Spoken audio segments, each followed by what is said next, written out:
আমি যেভাবে কাজু পনির বানাই আজকে তোমাদের সঙ্গে সেই রেসিপিটা শেয়ার করব। তো প্রথমেই সাদা তেলের মধ্যে আমি কিছুটা কাজু খুব সুন্দর করে একটু লাল লাল করে ভেজে নেব। তো কাজুটা ভাজা হয়ে গেলে ওই তেলের মধ্যে আমি সামান্য লবণ আর হলুদ দিয়ে পনিরগুলোকে ভেজে নেব। পনিরগুলো ভাজা হয়ে গেলে ওই তেলের মধ্যে আমি দিয়ে দেবো কিছু গোটা মশলা, জিরে, শুকনো লঙ্কা, তেজপাতা, এলাচ, লবঙ্গ, দারচিনি।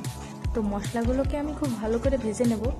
এরপর আমি একটা মশলার পেস্ট করে রেখেছি পেঁয়াজ, আদা, রসুন, শুকনো লঙ্কা, টমেটো আর কয়েকটা কাজু বাদাম।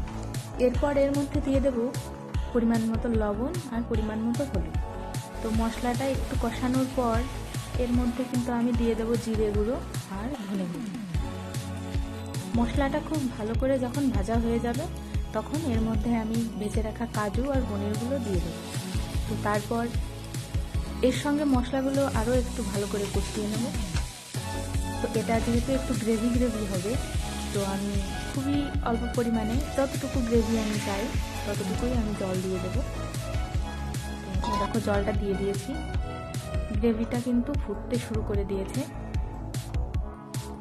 এই দেখো, আর এটা কিন্তু রুটি, পরোটা কিংবা ভাত সব কিছুর সঙ্গে একদম পারফেক্টলি যাবে। কাঁচামরিচ দিয়েছি ফ্লেভারের জন্য। এটা কিন্তু প্রায় রেডি হয়ে গেছে। তো এরপর আমি এটাকে আর একটু ভালো করে নেড়ে চেড়ে এর মধ্যে দিয়ে দেবো গরম মশলার গুঁড়ো আর হালকা একটু চিনি দিয়ে দেবো। আর এটাতে যেন খুব ভালো একটা ঘ্রাণ আসে তাই জন্য একটুখানি সামান্য একটু ঘি দিয়ে দেবো।